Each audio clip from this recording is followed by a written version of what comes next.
Hi guys, welcome to my YouTube channel. My name is Woona, and if you are a Woonalicious fan, welcome back. How have you been? I hope your week has been great so far. I'm sure you've seen from the title of this video, you can get a sense of what it is we're looking to do, and you can see me turn up in one of my work shirts as well, representing. I've been preparing for interviews lately. I'm in between jobs. And for those of you who don't know, in my adulting life that actually pays for the bill, I am a trained HR professional. Yes, human resources. And this is what I do in my day-to-day job. I train managers, I support managers with conducting interviews, with hiring, employable candidates. I recently just assisted a friend with preparing with an interview, and she thought, wow, this is really good, Woona, you should put this out there, it would really help someone. And I thought, well, yeah, I must well just go for it. The whole point of our channel is to support one another, okay, whilst having fun. We're dealing with real life issues, trying to see how we can make life easy. Okay, all right, so let's get on to it. Guys, interviews are like the bone of my contention. I hate interviews. I don't know about you. Yeah, you would have thought someone who is in HR, what are you talking about? Yes, I don't like interviews because it could either go either way if you're not careful. Hence why there is that need for preparation. You need to prepare. Like, I cannot overemphasize it. You could be the guru in your field and specialty or profession, you still need to prepare for your interviews. So I'm going to be sharing in these videos a few tips on things that you shouldn't do at interviews and things that you should do. One thing I want you to know as a candidate, because it's what I always try to tell myself when I'm getting myself all worked up, like, child, calm down. At the end of the day, there's a cost implication to this, and the managers, the employer, wants to get it right. No one wants to go through all that process, being pulled out of their normal 9-to-5 work to be interviewing candidates just to be wasting their time. No, they have a need and they want to fill that void, and in so doing they want to ensure that they're getting the right candidates. One thing I want you to always have at the back of your mind is no one is against you, okay? Interviews are opportunity for you to sell yourself, because the employers are sifting through hundreds and hundreds of applicants, candidates like yourself, to ensure that they're getting the right candidates who is the right fit to their already existing team. I want to presume if the organization is already being established, and they just want to ensure that they're getting someone who will come in and be that part of that missing puzzle and fits it. Because if it's not a right fit, that's just going to be creating a whole lot of employee related issues that I as a HR person don't want to deal with. I want you all to come in, do your job and go home, not coming up and raising some grievances or having to deal with conduct issues and what have you. Okay. So this is really crucial, and I'm always on the managers ensuring that they're doing the right thing. You want to ensure that the candidates can do the job, first of all. Yes, that is really important. You also want to ensure that the candidate is a good fit for the organization and the team. I already mentioned that. You also want to employ someone who is accountable, someone who is trustworthy, someone who acknowledges and identifies their limitations. Yeah, because no one is a fountain of knowledge. No one knows it all. So we appreciate that. There's sometimes you might take someone on who don't know it all, but they acknowledge that and they're constantly willing to learn. Key word is someone who is a continuous learner. You're looking to learn, to develop yourself, acquire more knowledge, be better than your version that you are. You need someone like that. And definitely someone who is self-aware, sensitive, because one of the things that is really big now in the world that we live in is equality and diversity. The world is changing so much now. We need to ensure that all employees, are self-aware about that, about equipping my managers to be able to identify this in that space of 30 minutes, 45 minutes interview, to know that these individuals have all of these qualities. Like I said earlier, one of the key things that you need to do as a candidate is to prepare. Do your research on the organization, do your research on the job. Try and find out as much as you can, so you are at least have that fundamental knowledge. Otherwise, it just seems like you can't be bothered. Then what's the point? Why are you wasting your time and the manager's time? You also have to believe in yourself. Look, if you need to stand up in front of the mirror, if you're not doing this already, Mammy, I don't know what planet you belong in. At least dedicate some few minutes in the day and you're confessing positive things to yourself. I would encourage you to do it. It helps. It helps prepare you for the day, and it constantly reminds you that you are worthy, you are beautiful, you're strong, you're smart, you're everything, and you're just, made in God's image, and you're good enough, okay? So I would encourage you to always profess that, like, build your confidence by talking to yourself. Stare at the mirror and tell yourself how confident and brave you are. You'll be amazed at how that would help you in the long run. Remember that there's a big difference between being cocky and being bold, okay? All right, there's a thin line. You just need to ensure that you have that balance, because no one wants to come in there into the interview and you're acting like you know it all. These people are just wasting your time. You can't be bothered. Child, you've even failed before you even tried. So yeah, yes, be confident, but don't be just overly cocky and rude. Okay, if you haven't had competency-based interviews all up till now, I don't know what part of the world you are living in. Everything now is tied to competency-based interviews, because that helps the manager to drive and derive from you the fundamentals in terms of your knowledge of the role and your capability in performing in that role. That's the whole point of competency.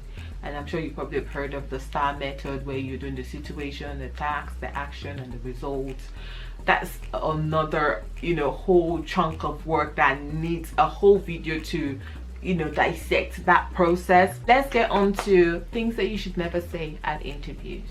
Now, never, ever talk bad about your previous employers or previous colleagues. Like, you've gone through it, nasty experience, fine and good. This is not a therapy session. This is an interview. It doesn't put you in good light by talking bad about your previous employer or colleagues, because there's always two sides of the story. So you can come and spin a version that makes you the victim, but it just doesn't still tell well on you. What's to stop you from doing the same about them when you eventually join the organization? Because nowhere is perfect, You might be like, oh, this destination is your final area and everything, and still few months or weeks into the role, you might just discover that maybe for some reason the job is not for you anymore. You can't always guarantee that every time you go into a new place of work you would always love it there. I mean, I know from experience, I've had great experiences and I've had really nasty experience, believe me, but I've not let that defined me or my actions or how I carry on with my professional life. I've tried to learn to separate myself. So please, if you go for an interview and they ask you, maybe they ask you a question like, why are you leaving your current role? You could say something along the line of, you're looking for new opportunities, you're looking for new challenges, and you've been there for X and X amount of time and you feel it's time for you to move on because there's no more development opportunities. There's so many reasons you can say other than saying that they treated you badly. No one wants to know and no one has to know. Just hush it, even if they ask. That's not the kind of response you should be giving at interviews, okay? So don't bad mouth or rat out your current employer or previous employer. You don't need all that hack, okay? Because that's just a red flag if you do that to potential employers. Even if you're on a fixed term role and it's coming to an end, just say, it's a maternity cover, you've had a fantastic time, the role has come to an end, that's why you're looking for new opportunities. Or if it's a permanent role, say, just talk around something about that role that makes it interesting for you to want to take it on. You need to come into interviews excited about the role. Otherwise, if you're there with an attitude of I can't be bothered, I bet you there are 100 more candidates that will come through that door that will be so excited about this job like they won a lottery. Yes, believe it. And that's what the recruiters, the managers, they feed off on. because they need someone who is self-motivated. It's not every day that you have your managers hand holding you and supporting you and cheering you on. There's some days that, look, work's got to be done. No one has time to pamper anyone's ego. So at times like that, you draw on the fact that, you know, this is the job you've been vying for, you've been wanting to get into. Now you've got it. This is your opportunity to demonstrate that you can do this. Hey, let's get this done. Okay, all right. Another thing that you should never say at interview is you don't know anything. Let's say they ask you a question, and for a truth you don't know, because you know, no one knows it all, and sometimes you might just freeze. I get that sometimes. I'm not one of those people that can think on the spot like that. But honestly, there's some questions that just kind of comes at you, and you probably, maybe because your tension is rising and you're not thinking straight, take a minute and just think. You can either ask them to give you time to think about it. No, that's interesting, give me a minute to think about that. Or you can actually ask to double back to the question. But one thing you don't want to do is keep saying that, because you can't keep pulling that lifeline of, can I come back to that question? Can I come back to the question? Even for a game show, you can only so much do that 2 or 3 times. If you keep doing that all throughout the interview, what's the point then? If all the questions they've asked you, you're saying, can I come back to that? Can I come back to that? Nah, you don't want to do that. So if they ask you a question that you're not sure about, ask for a moment to think and gather your thought. And if you're able to recover, even if you haven't done something like that, think about something similar to it. Because what the manager is trying to find out is fundamentals. The fact that you have an idea, you get the concept of what they're talking about. Because if you don't, then that means you can't do the job. I'm sure they won't be asking you something that is completely out of the job scope. But then, no one is a fountain of knowledge, and you can't know it all. But you should be able to draw on other previous experiences and then say, look, I haven't done that, but I've done this, and I believe that is similar. And you then draw on that experience and explain, provide the answer to the questions you're asking. Alternatively is to ask to double back to the question. Now, this is another interesting one. I know for some people, especially in these unprecedented times, I've had even gaps in my career. If you've had gaps in your career, and it could actually even be that you've actually even struggled in securing another role since your last one, it's nothing to be ashamed of. Just own it. You can say you took time out to study, to travel, just to take care of some pertinent personal issues. No one's going to ask you to start divulging what that personal, if it's not their business. Okay, so I appreciate that it can be so tricky that you become desperate, especially if you're keen to come back to work. Never at interview say that you will do anything for a job, because that means it questions your integrity.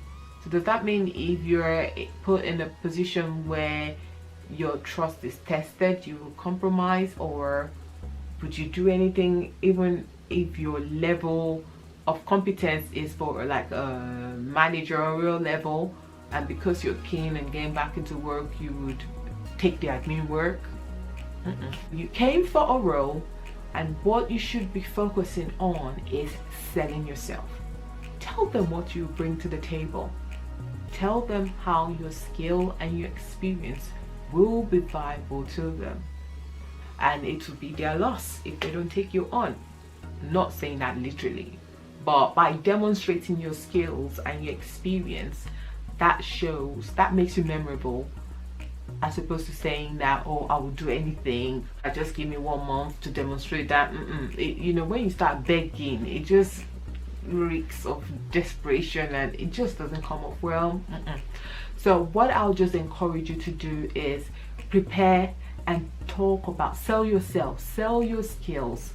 As minute as just being able to take accurate notes, proofread them, turn around, you know, tasks and duties on time. Give examples of things that you can do, not just coming off there and begging for a job, because everyone needs it at the end of the day, but no one's going to be handing it out. They want someone who can do the job. So I would encourage you to focus on demonstrating how you can do that job, as opposed to begging for it, basically.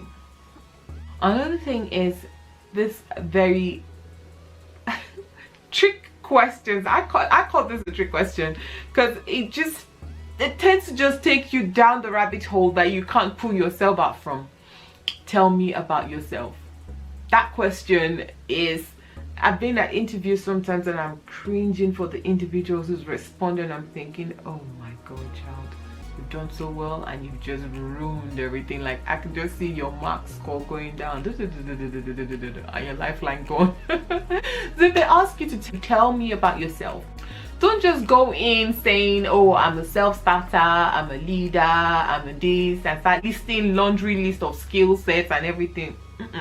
Nobody wants none of that. We've heard it, we've been there. Rather, focus on your response being put into context. Like, let's say it's a managerial role. Demonstrate how you've probably put a team together, how you've worked on a project, delivered it on time and under budget. Demonstrate how you as an individual have done something. And another thing is, never say we. Even if it was a we, of course we know it's a team thinking. Own it and take all the credit. This time around you're selling yourself and not the team, because they're hiring you and not the team you worked with before. So you should be about I. Yes, it is the I moment on the interview, not we anymore. Okay, let the French language go out the window. No we. It is I. So simply put, your response to that question is telling how you've done stuff in the past that demonstrates your personality, who you are, your experience, your skill set, as opposed to what you will do.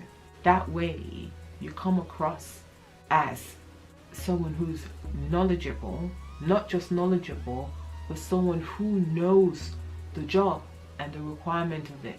So always draw on your skills and your experiences that ties to the job. I know for some people who are probably undergrad, who don't have any experience to draw on, believe me, you do.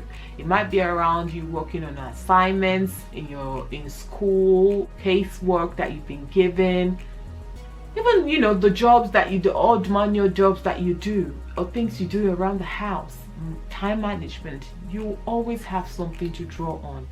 This is where your preparation comes in. If you prepare, take time to think about it, you'll be in a better position to prepare examples that you'll be able to put forward to the interview, which demonstrates that you've got the skill set at doing the job.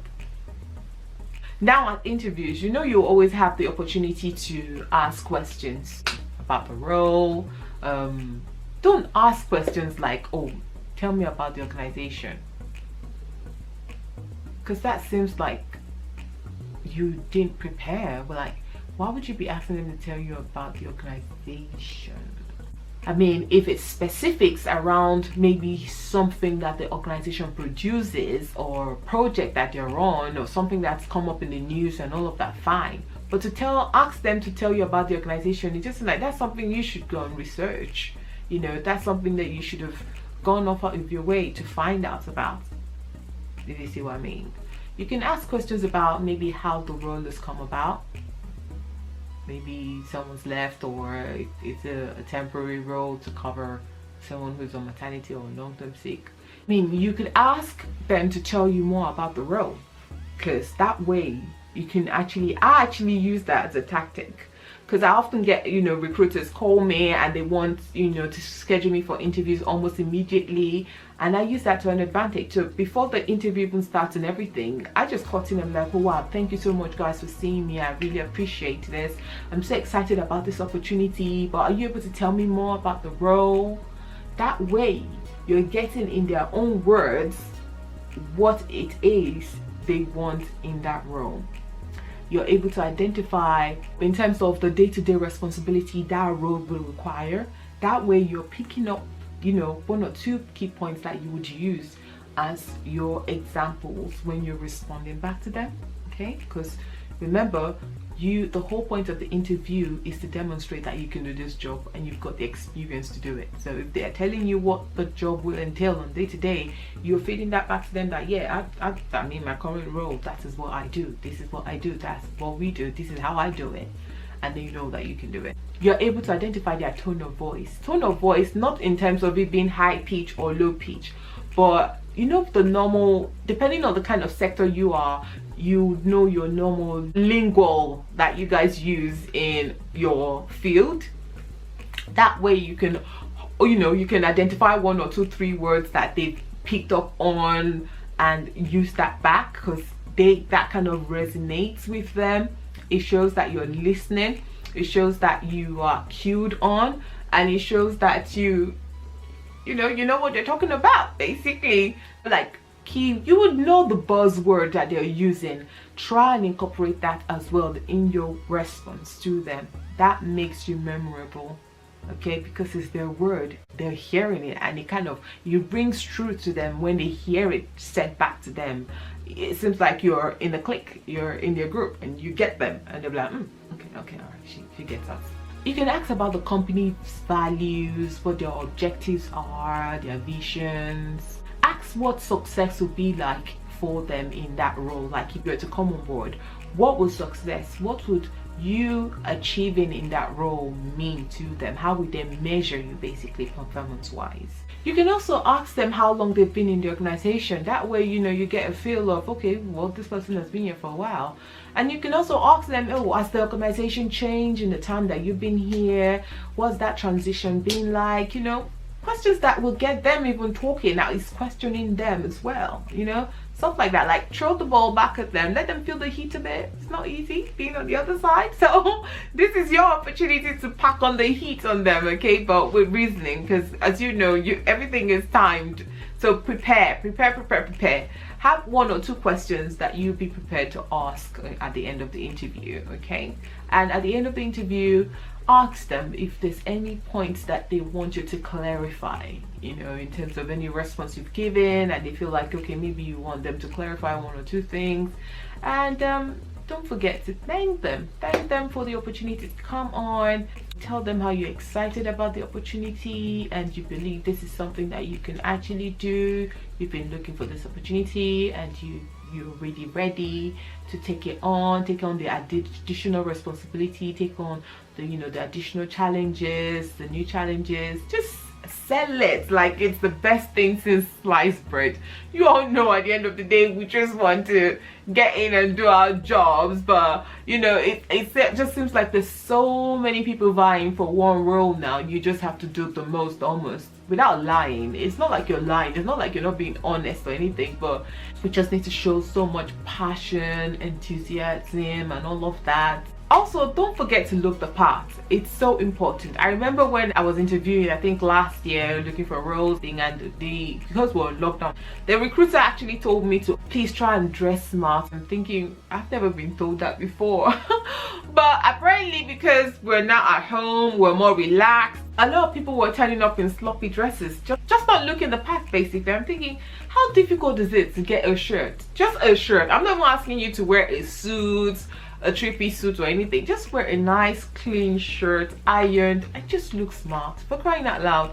Like, once the interview is done and you're in, you can have your meetings and not turn on the camera. It's not that deep, okay? I know for we black girls it's a lot of work. When you see some of those TikTok videos and you see how people are transforming from work to meetings and meetings out of work, you feel like, hilarious. I relate. I'll be like, child, that is so me. Oh goodness, guys. Oh Lord, it's been exciting times actually working from home this past few months, and I've actually enjoyed it, actually, like, but first impression is important, guys. So just try and look the part. Try and find something clean, nicely iron pressed that you can wear, and turn up, be present, be there. Otherwise, what's the point? You can't be bothered to just look presentable. It doesn't, like, I haven't done much today. I just want a shirt, that's all. Comb my hair, try to look presentable, and that's it. Because at the end of the day, you are representing the organization, and if you can't look the part, what's the point of them hiring you? You just need to know the industry you're working in. Just look presentable and pleasant to the eyes, basically, okay? That is really important. And take your time, pace yourself, take a breath, and the word is your oyster. So I hope these tips have been very useful. Just thought I'd just put this out there. If you, by all means, if you have specific you want to ask me, if you want me to do more stuff like this, let me know. Like I said, this is just scratching the surface of what goes into preparing for an interview take. So I hope you've enjoyed the video. Please don't forget to subscribe, don't forget to like and comment as well. Let's get some interaction going. So I'll see you in my next video. Stay blessed and bye.